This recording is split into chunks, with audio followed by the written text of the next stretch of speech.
Hello, welcome back to the Scarborough Bluffs. Thank you for being here with me.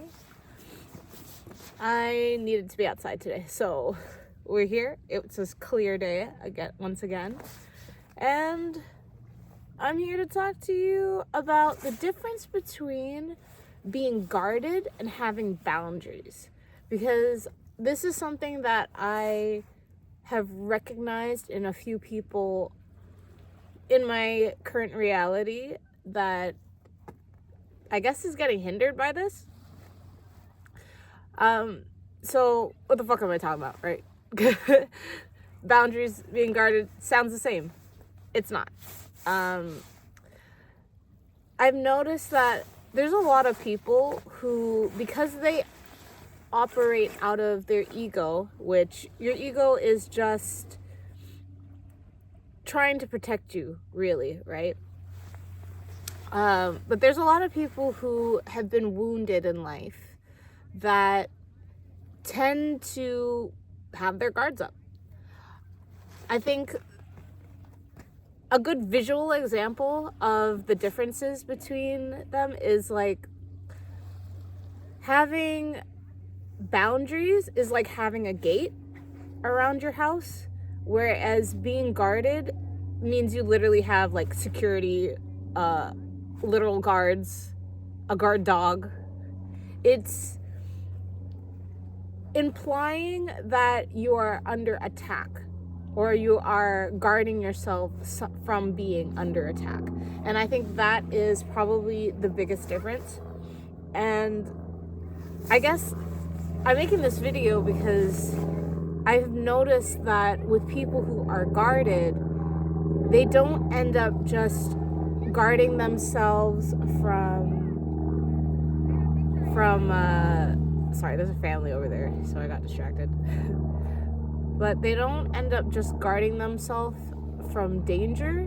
They also end up blocking out their blessings, simply because I guess when you're guarded, sometimes you're not able to tell the difference between the two. Whereas having strong boundaries is knowing what lines, or I guess the rules you want to set for your external reality. It's knowing when you should speak up about something that makes you uncomfortable, when you should tell somebody that they're crossing them. And I think, the difference between being guarded in general and having strong boundaries is I don't think guarded people know what their boundaries are, or they just don't know how to enforce them. And this shit's important, because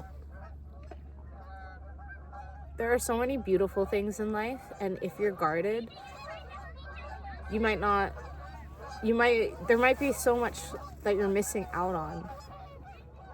And when we think about how difficult things happen in our life, at the end of the day, these things happen because we're meant to learn something, right? And I think in particular, when people get hurt, they take it as not wanting to, or like they take it as associating that with the experience. And I think a lot of people have a difficult time in being compassionate for other people and realizing that other people are also acting out of their wounds, acting out of their ego. And so when somebody hurts you, it's not necessarily because they intended to hurt you. Not saying that it never can be, but majority of the time it's not because they intend to hurt you. It's because they are acting in such a way where they are protecting themselves, or at least they think they are. So being closed off to any situation that is similar, it robs you of the chance to experience something different. I think the easiest way to look at this, or the easiest example to look at this through, is through dating.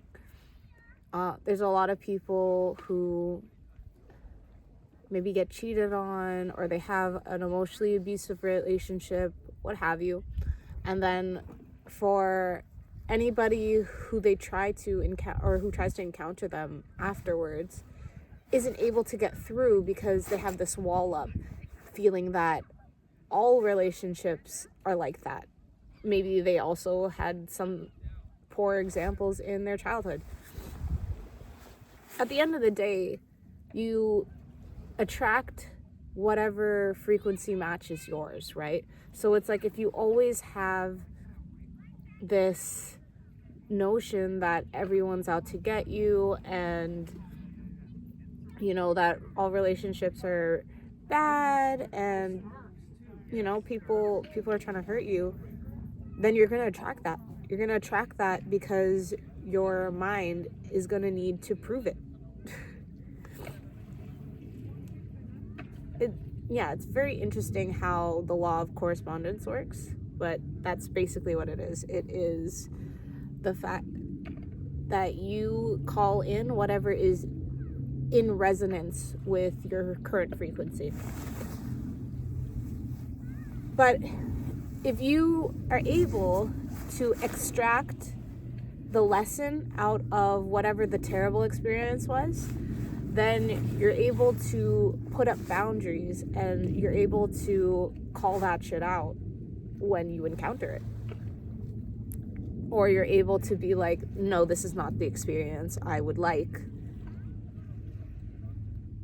and know why, rather than to take everything as negative and kind of judge it before you get a chance. You know what I'm saying?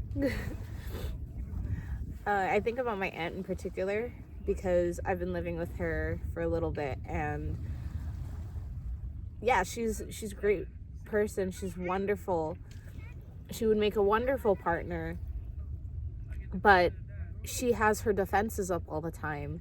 If you talk to her about something slight going wrong in some sort of romantic relationship dynamic, she kind of has a face of like, oh yeah, that's just how it is, or like when you wonder, like if people wonder about why certain people end up being single for all of their lives, I personally believe it's because of them. It's a part of them not wanting to let anybody in. And, everyone should feel great alone, but at the same time, part of being down here on earth and experiencing life is so that we can encounter other souls. Because, up in source, we're all one. And down here, we're all connected as well. And it is something notable to be comfortable in your own energy, but I think it's equally as notable to be able to share your energy. So, I don't know. I just get this this energy from people who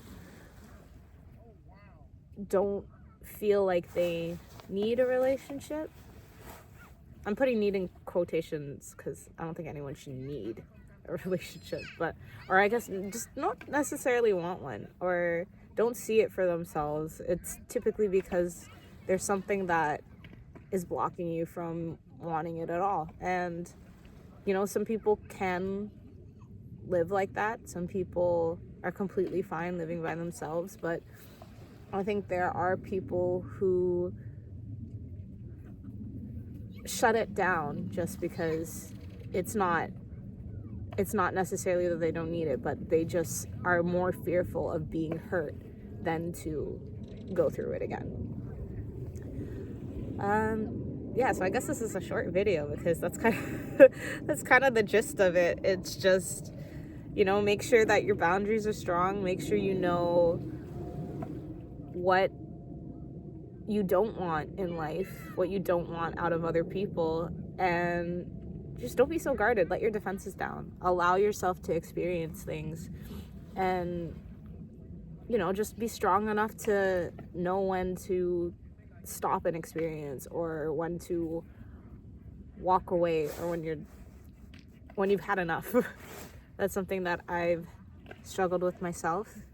There's one relationship in particular I had that was pretty bad, but I overstayed my welcome when I knew I wanted to leave, just because, I don't know, I wanted to believe that things would change. But sometimes things will only change when you make the change. That could be a separate video in itself, to be honest. If you feel like you're in a stagnant relationship and